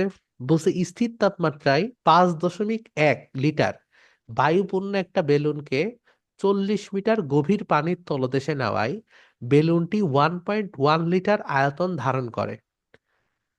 বেলুনটি সর্বোচ্চ প্রসারণ ক্ষমতা 9.5 লিটার এবং ওই স্থানের অভিকর্ষ স্তরণ 9.8। ভাই নিজেরা করি। আচ্ছা করো, সমস্যা নেই, নিজেরা করো, কোনো সমস্যা নাই। উল্লেখিত বেলুনটিকে বিশেষ ব্যবস্থায় তলদেশে থাকা অবস্থায় আরো 1 লিটার বায়ু প্রবেশ করিয়ে মুখ বন্ধ অবস্থায় ছেড়ে দিলে অক্ষত অবস্থায় পানির উপরিতলে আসবে কিনা। খুবই ইন্টারেস্টিং ম্যাথ। একটা হিন্ট বলে দিই। হিন্ট কি বলে দিব নাকি নিজেরাই করবা? ভাই নিজেরা নিজেরা করি আস্তে আস্তে। আচ্ছা দেখি ভাই, ঠিক দেখি। আছে, ঠিক আছে করো। জব তো স্টপ কিছু। আমরা যখন মিঠা পানি বলি তখন বলো তো রো এর মান কেন হচ্ছে 1,000 ধরে নি? কারণ ভাই ওখানে অন্য বিশুদ্ধ অন্য পানি ধরে এই জন্য। পানি একদম অন্য। বিশুদ্ধ পানি ধরে নি, তাই গুড। তাহলে পানির মধ্যে ভেজাল থাকলে কিন্তু রো এর মান সেম থাকে না। জি ভাই। আর যদি আমাদের পানি ভেজাল আছে কি নাই এটা যদি না বলা থাকে তাহলে আমরা কি করব? তাহলে আমরা 1000-ই ধরে নিবে। গুড, তাহলে আমরা 1000ই ধরে নিব। এক্সারে ধরে নেবো। আর যদি ডিরেক্ট বলা থাকে সমুদ্রের পানি তাহলে কিন্তু আমরা 1000 ধরতে পারবো না, তখন বের করতে হবে। এরপরে আরো কি আছে? 168 গ্রাম নাইট্রোজেন। ভাই বাড়ির চাপ তো দেওয়া, বাড়ির চাপ দেখতে হবে। বায়ুর চাপ 1 বার, 10⁵ এদের পার হয়, হ্যাঁ। Sorry sorry sorry. কিন্তু বায়ুর চাপ যদি না দেয়া থাকে, তাহলে যদি বের করার অপশন থাকে তাহলে বায়ুর চাপ আগে বের করতে হবে। ওকে ভাই।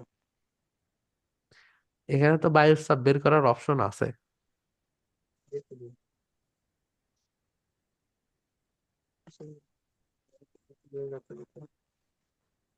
হ্যাঁ, বের করা যাবে।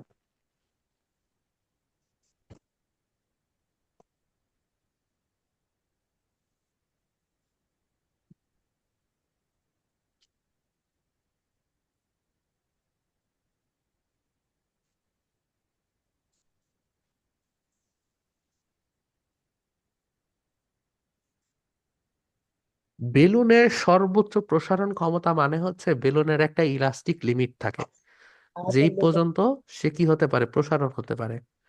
যখন তার ইলাস্টিক লেভেলের থেকেও তার আয়তন বাড়ি যায় তখন ফটাস করে ফাটি যায়। এখানে এই অঙ্কটাকে আরেকটু কঠিন করা যেত, বুঝতে পারছো? এটাতে অবশ্য বোঝাই যাচ্ছে যে বেলুনটা আসলে ফাইটি যাবে, তাই না? নাহলে তো অঙ্ক দিত না।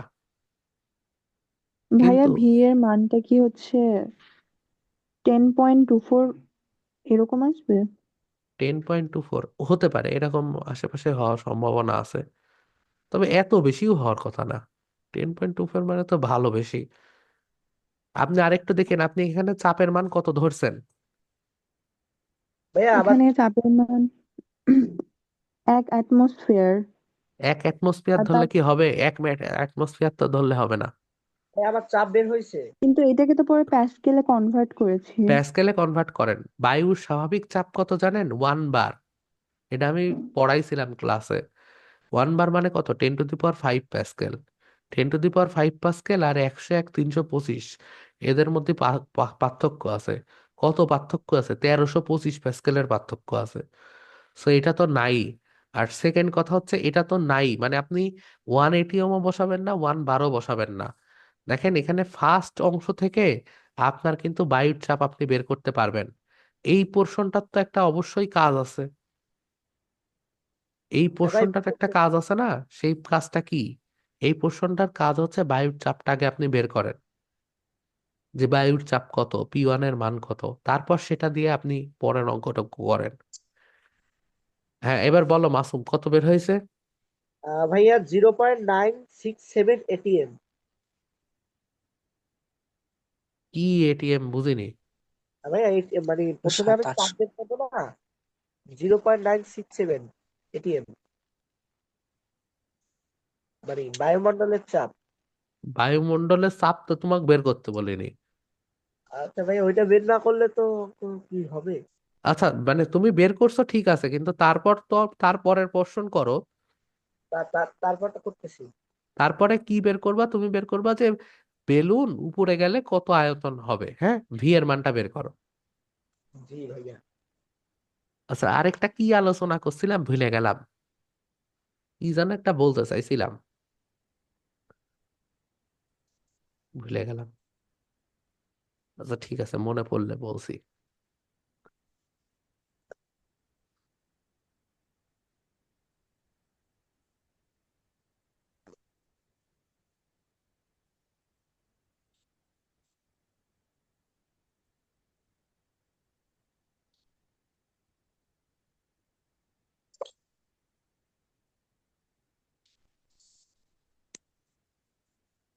আচ্ছা, P1 এর ভ্যালুটা কত আসছে? চাপের পরিমাণ বাতাসে এখন চাপের পরিমাণ 0.967।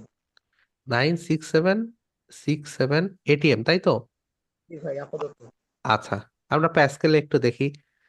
আমরা জানি আমাদের প্রথম ইনফরমেশন থেকে আমরা চাপের পরিমাণ বের করব। আমি বের করতে থাকছি চাপের পরিমাণ, ততক্ষণ তোমরা ভিটার মান বের করতে থাকো। তাহলে P1 V1 is equal two P2 3 2। তাহলে P1 × V1 is equal two P2 সমান সমান P1 প্লাস এইচ রোজি ইন্টু V2। তাহলে এখানে আমাদের দেওয়া আছে 5.1 লিটার বেলুন 40 মিটার গভীরতায় গেলে 1.1 লিটার আয়তন ধারণ করে। তাহলে আমাদের সব ইনফরমেশন দেওয়া আছে, সেখান থেকে P1 এর মান বের করতে হবে। তাহলে V2 আমরা যদি ধরি যে এটাই হচ্ছে আমাদের V2, যে তলদেশে চাপই হচ্ছে V2 আর বেলুনের উপরে হচ্ছে V1, চাপ হচ্ছে P1। তাহলে আমাদের V2 ভাগ V1 সমান সমান হবে 5.1। P1 ইজ ইকাল টু হবে P1 প্লাস এইচ রোজি ইন্টু V2 ভাগ V1। তাহলে V2 ভাগ V1 এর মান হবে হচ্ছে 5.1 ভাগ 1.1। 5.1 ভাগ 1.1। তাহলে আমাদের P1 যদি কমন যায়, ভাই V1 কোনটা? ও সরি, V2 ভাগ V1, তাই না? ও জি ভাই। ঠিক, ঠিকই তো আছে। P2 হচ্ছে পানির গভীরে চাপ। ও, V2 হবে হচ্ছে 1.1, তাই না? জি ভাই পানির এটা হবে। গভীরে চাপ, এটা হচ্ছে V2 আর এটা হচ্ছে আমাদের V1। তাহলে আমরা একটু উল্টা লিখছি, 1.1 ভাগ 5.1 হবে। তাহলে আমাদের এখানে যদি আমরা কমন নিই, তাহলে কমন নিলে আমাদের হবে হচ্ছে P1 মাইনাস 1.1 ইন্টু 5.1। তাহলে আমাদের হয় হচ্ছে P1 কমন 1 মাইনাস 1.1 ভাগ 5.1 ইজ ইকাল টু এইচ রোজি। তাহলে 1.1 ভাগ 5.1, 1.1 ভাগ 5.1 মানে কি 11/51।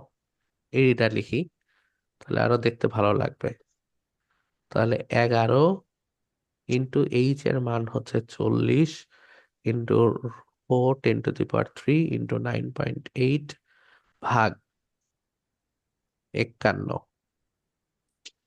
আর 1 ভাগ 1 মাইনাস 5.1, তার মানে 4.1 ভাগ 5.1, মানে ভাই 4 হবে। 41/51। দাঁড়াও একটু করি, ভাই হ্যান্ড 4 ভাই। ক্যালকুলেশন। আচ্ছা, হ্যান্ড ভাই ক্যালকুলেশন 4.1 না 4 হবে?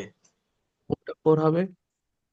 ও 4.1 উপরে ভাই আচ্ছা, ওইটা। এটা 4 হবে, তার মানে 40/51, তাই না? তাহলে জি চল্লিশ ভাই। বাই একান্ন হলে 11 × 51 ইন্টু 40 ইন্টু 10⁻³ গুণ 9.8।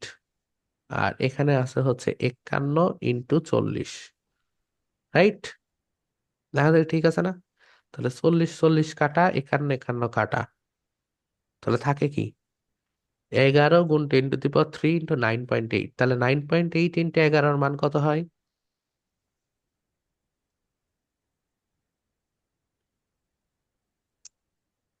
107 × ভাই 8। 107 800 আসে মোট উত্তর।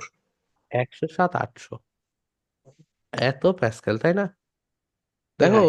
সব কাটাকাটি হয়ে গেল হ্যান্ড ক্যালকুলেশনে। এটা বেশ মজার একটা জিনিস তো। আমিও আগে চিন্তা করিনি যে এরকম সব কাটাকাটি হয়ে যাবে। যাই হোক, মজার ব্যাপার। 107 800 প্যাসকেল। তাহলে এখান থেকে আমরা কি বের করব? এখান থেকে এখন আমরা বের করব, ও আচ্ছা, আমি যেটা বলতে চাচ্ছিলাম সেটা এখন আমার মনে পড়লো। এই অঙ্কটাকে আরেকটু কঠিন করা যায়। কঠিন করে কি করা যায়, কত উচ্চতাতে এই বেলুনটা ফাটবে? তাহলে কি পারতা? হ্যাঁ ভাই, ওই প্রথমে আয়তনটা বের করতাম, তারপর ওই আয়তনের জন্য মানে আয়তন তো দেওয়াই আছে V2, হ্যাঁ, ওই ওই আয়তনের জন্য আয়তনের জন্য এইচটা বের করতাম। করতে চাইছিলাম। গুড, এইচটা বের করতাম, গুড গুড। তাহলে আমাদের এখন ভি বের করতে হবে। তাহলে ভি বের করবো কেমনে? ভি ইজিক্যাল টু কি হবে?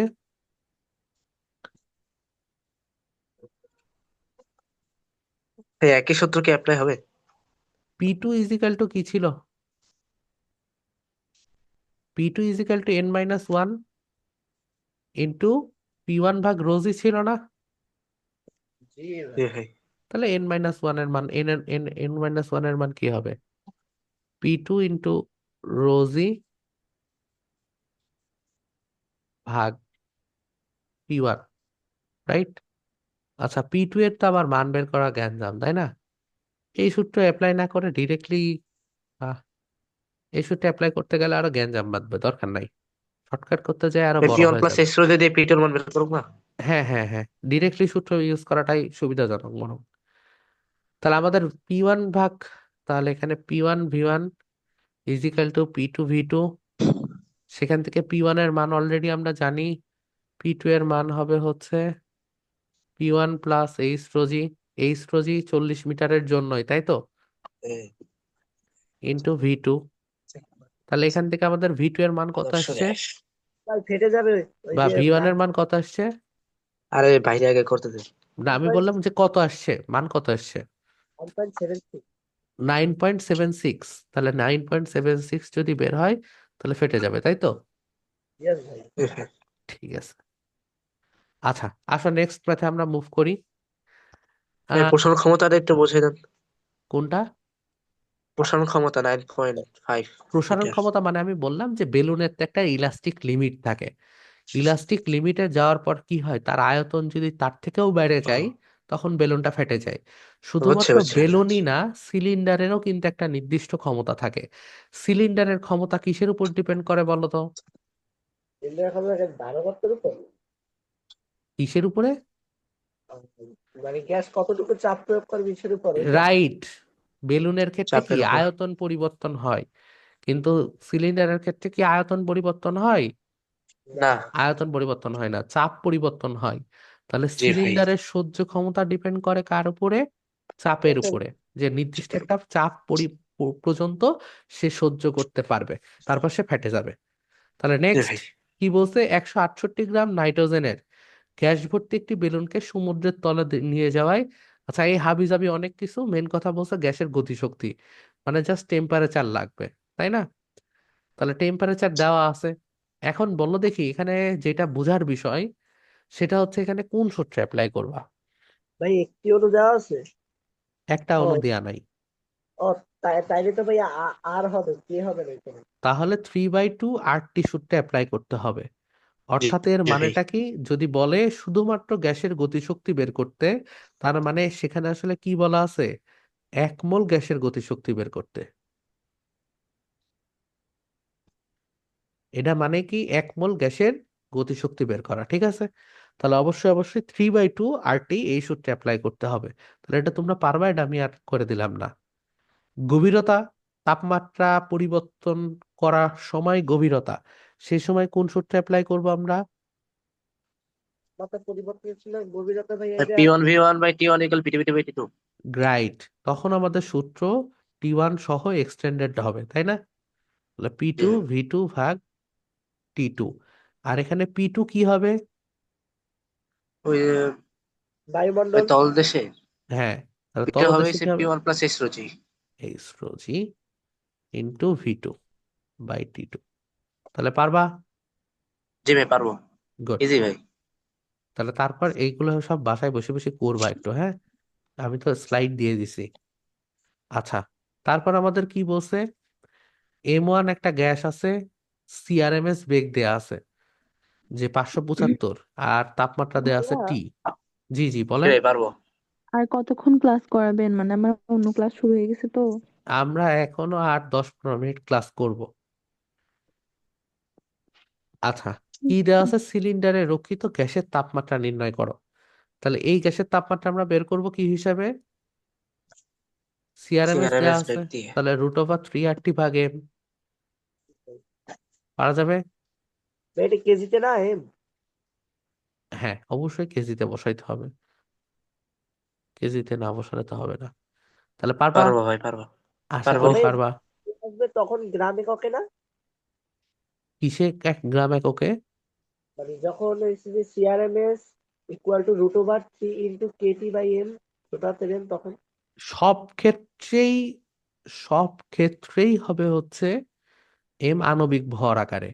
আচ্ছা, সেকেন্ড কথা, √3 kT/m এই সূত্র তুমি কোথায় জানলা? আর নিজে করছি। নিজে করলে তো হবে না ভাইরে। তুমি যে আর বসাচ্ছ মোলে, তাহলে একটা অণুর কোনোদিন সিআরএমএস বেগ হয়? না না। একটা অণুরই সিআরএমএস বেগ হয়। তুমি এখানে যে সিআরএমএস বেগ বের করছো, এটা কি একটা অণুরই বের করছো, যেখানে হ্যাঁ, আর এবং এম দুইটা মোল মোল কেটে যাচ্ছে, হ্যাঁ। কেটে যায় একটা অণুরই সিআরএমএস বেগ বের হচ্ছে। তো তুমি যদি KT/m দাও, তাহলে তো মোল আরেকটা কাটতে পারছে না রে বাবা। তুমি দুইবার মোল কেটে দিচ্ছ, বুঝতে কি পারছো?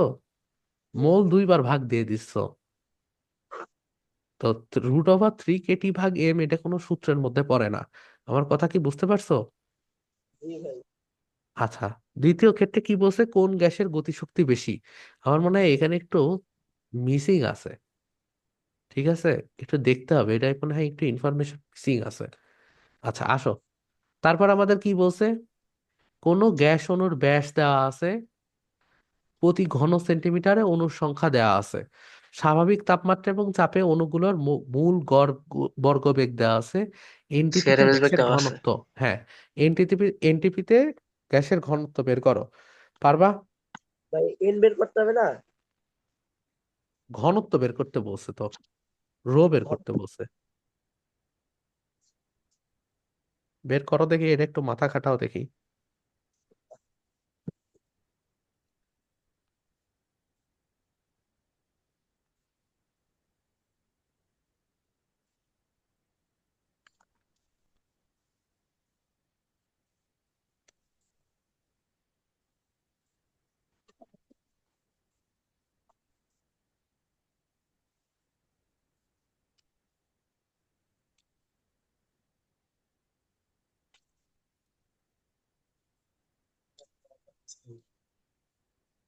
ভালো মতন রাখলে আমি বেঁচে যাবো,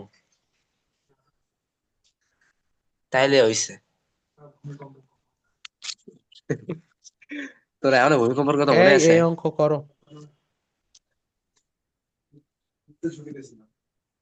কেমনে? এই সিমিয়াত রেকর্ড অফ করো, মিউট করো।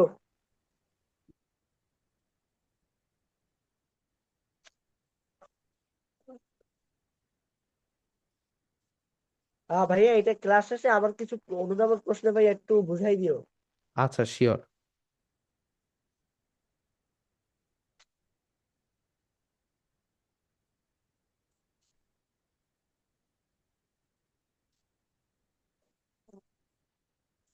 তুমি নিয়ে বসো।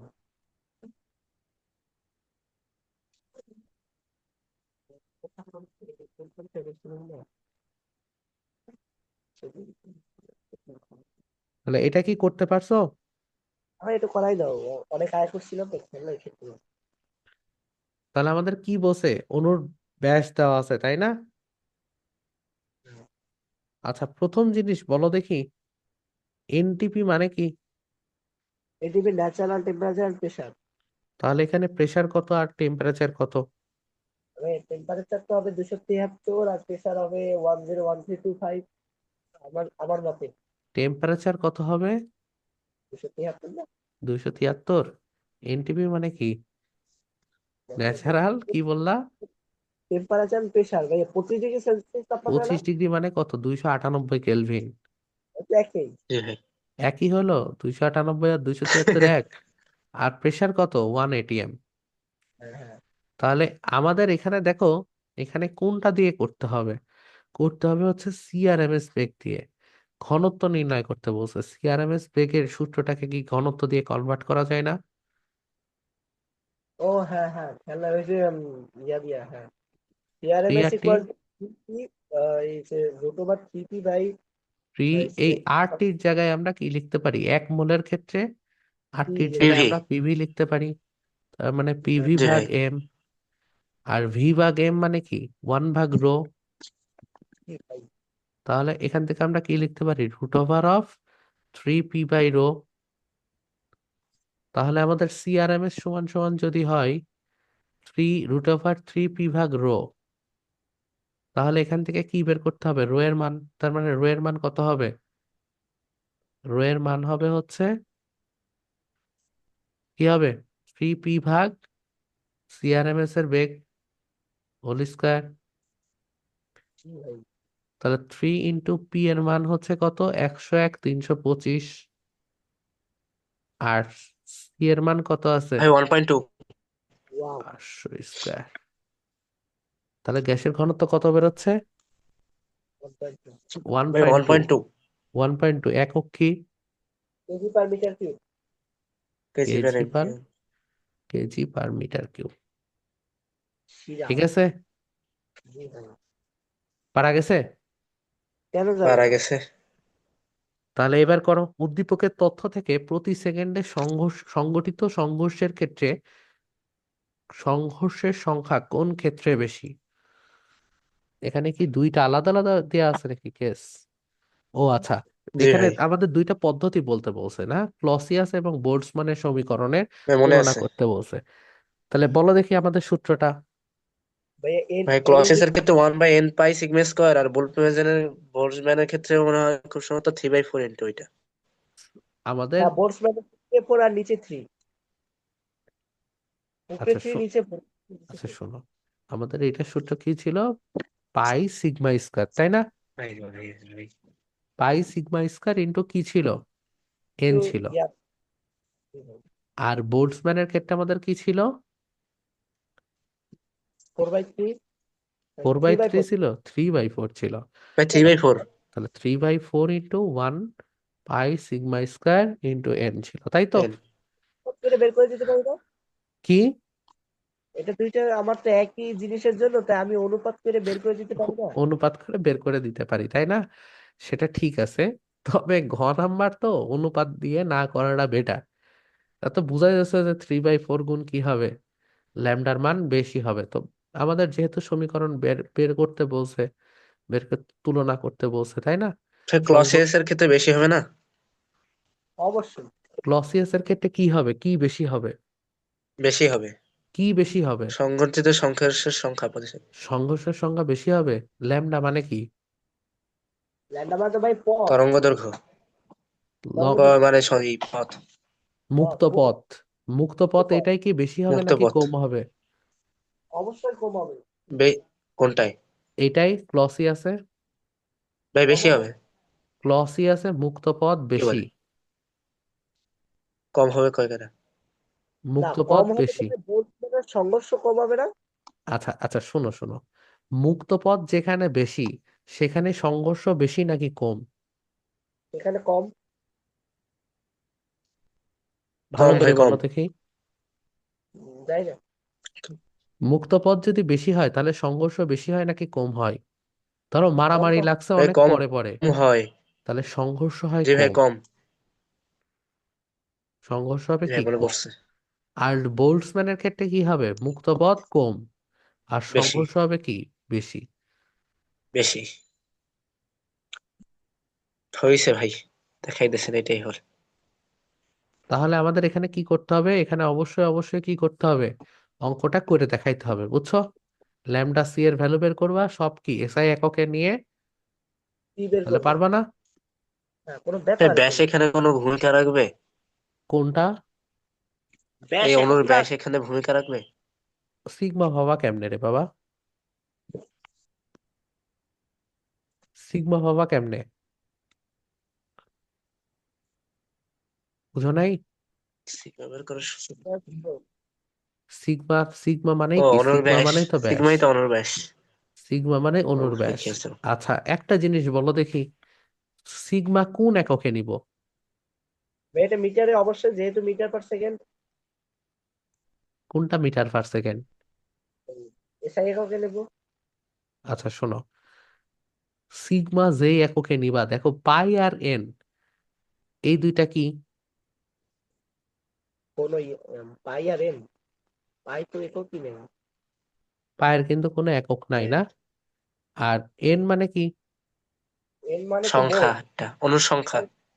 এন মানে প্রতি অণুর সংখ্যা। প্রতি একক ভলিউমে। হ্যাঁ। প্রতি একক ভলিউমে অণুর সংখ্যা, এখানে এখানে একক এটা ভলিউমে সেন্টিমিটার আছে ভাই। সেন্টিমিটারে আছে।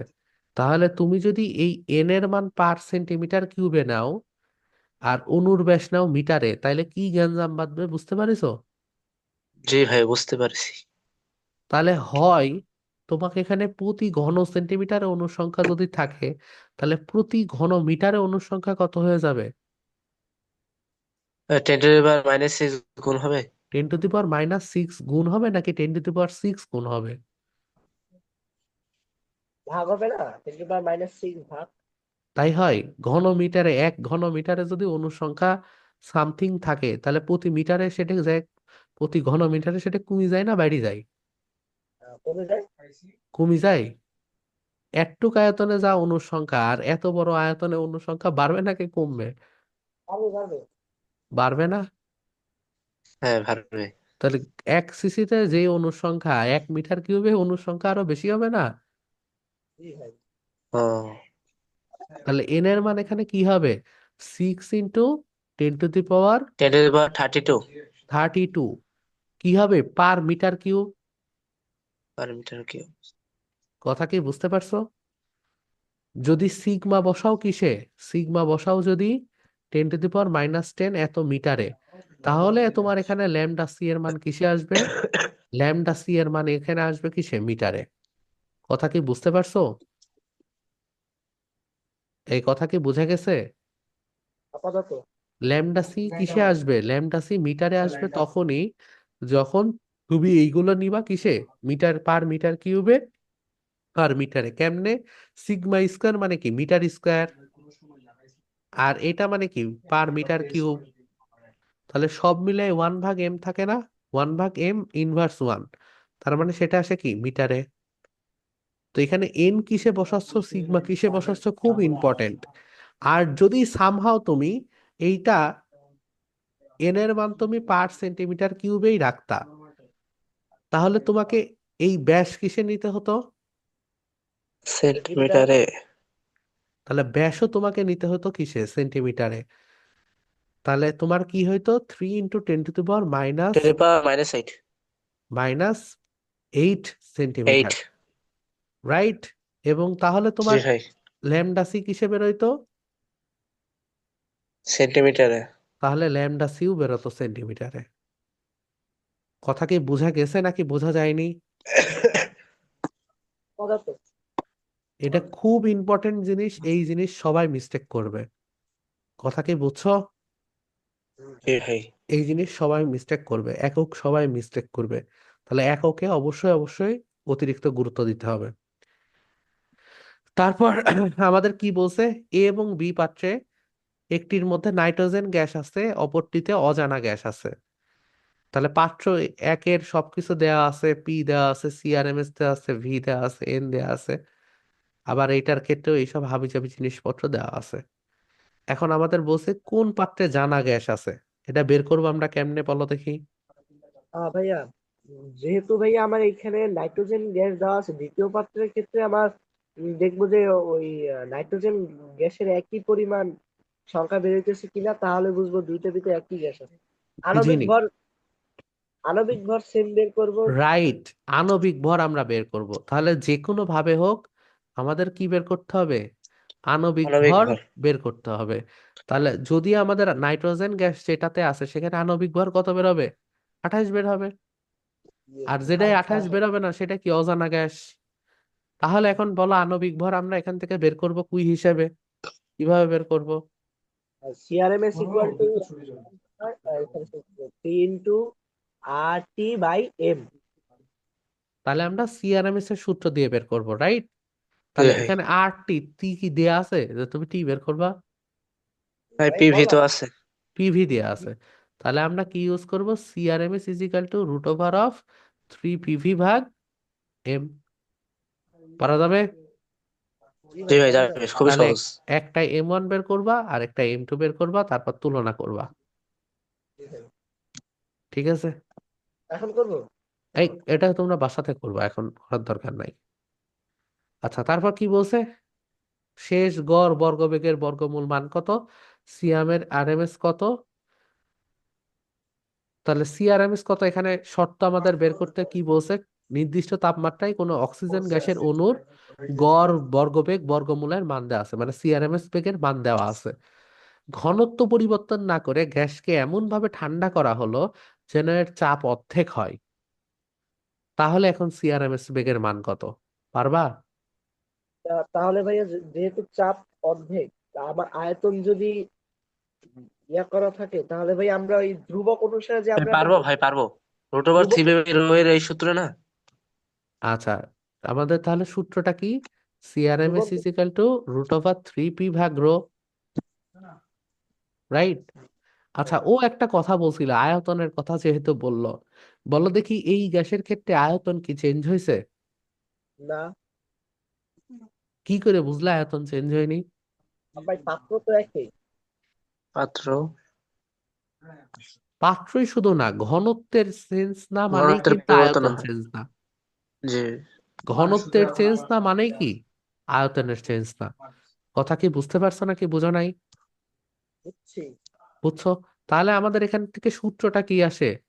সিআরএমএস, বা এখানে আমরা ধরো সি, সি হিসাবে লিখলাম সি। তাহলে সি এর সাথে রো এর সম্পর্ক কি? সি এর সাথে রো এর সম্পর্ক হচ্ছে 1/, বর্গমূলের ব্যস্তানুপাতিক। গুড। তার মানে কি C1² ভাগ C2² ইজ ইকাল টু ρ2 ভাগ ρ1, রাইট? আর যে আচ্ছা, আমাদের তো রো বের করতে বলিনি, আমাদের বের করতেছে সাব। রো তো একই আছে, সরি। তাহলে C1 ভাগ C2 ইজ ইকাল টু কি হবে? এটার whole square is equal to আমাদের হবে হচ্ছে P1 ভাগ P2, জি রাইট? ভাই। তাহলে আমাদের এখানে চাপ কি করছে? অর্ধেক করে ফেলেছে, তাই না? তাহলে ধরো C2 এর মান হচ্ছে 11.2, আর আমাদের P1 ভাগ P2 এর মান কত? ভাই 2। 2 হবে না? তাহলে জি 2। ভাই। তাহলে আমাদের এখন বের করতে হবে কি C1। C2 ভাই। এই C1 ধরতে হবে তাহলে 11.2, তাই না? হ্যাঁ। জি ভাই। চাপ করছে অর্ধেক, তাহলে হবে P2 না সমান ভাই? সমান P1 ভাগ 2, ঠিকই আছে। তাহলে এখন আমাদের বের করতে হবে C2 এর মান কত। তাহলে C2 এর মান কত হবে? এই C1/√2। তাহলে হবে হচ্ছে CN ভাগ √2, গুড। তাহলে C2 ইজ ইকাল টু হবে হচ্ছে C1 ভাগ √2। তাহলে C1 এর মান কত? 11.2 ভাগ √2। তাহলে পারবা? জি। জি ভাই, পারবো। আশা করি পারবা। তাহলে এই নেক্সট আসো। ও, আচ্ছা, এটা কিন্তু ঢাবির প্রশ্ন। ঢাকা বিশ্ববিদ্যালয়। এটা কিন্তু প্রমাণ করতে দিছিল, এই প্রমাণ আমি অলরেডি করাইছি। তাহলে এই প্রমাণটা কিন্তু খুব ইম্পর্টেন্ট জিনিস। এই প্রমাণটা 2.5 মার্কের জি একটা ভাই, পারবো। রিটেন কোশ্চেন আসছিল, ঠিক আছে? দেশে গণিত অনুসারে সমীকরণ এত, যেখানে তাহলে আমাদের প্রমাণ করতে কি বলছে, যে গ্যাসের অণুর গড় গতিশক্তি হচ্ছে 3kT/2। কেমনে? হ্যাঁ, এটা করতে বলছে। আচ্ছা, যেগুলো এখন আছে বাকি অঙ্কগুলো তোমাদের পারার কথা, এগুলো তোমরা আগে বাসায় ট্রাই করবা, ঠিক আছে? ঠিক আছে ট্রাই ভাই। করলে কিছু জিনিস হয়তো বা পারবা না, সেগুলো আমরা নেক্সট অঙ্কে করার চেষ্টা করব, জি ঠিক ভাই। আছে? আর মাসুম, তোমার প্রবলেমগুলো তুমি একটা কাজ করিও, এগুলো যেহেতু ইঞ্জিনিয়ারিং প্রবলেম, আমরা এগুলো একদম লাস্টের দিকে করার চেষ্টা করব, সমস্যা নাই। তোমার যে যে হুম। অঙ্কে প্রবলেম আছে সেগুলো আমাকে একটু দিয়ে রেখো, আমি স্লাইডে অ্যাড করে দিব, তাহলে আমার জন্য আরো বেশি সুবিধা হবে, ঠিক আছে? ঠিক আছে ভাই। ঠিক ইউনিক আছে। লাগবে। একটা আচ্ছা, অনুধাবন ভাইয়া।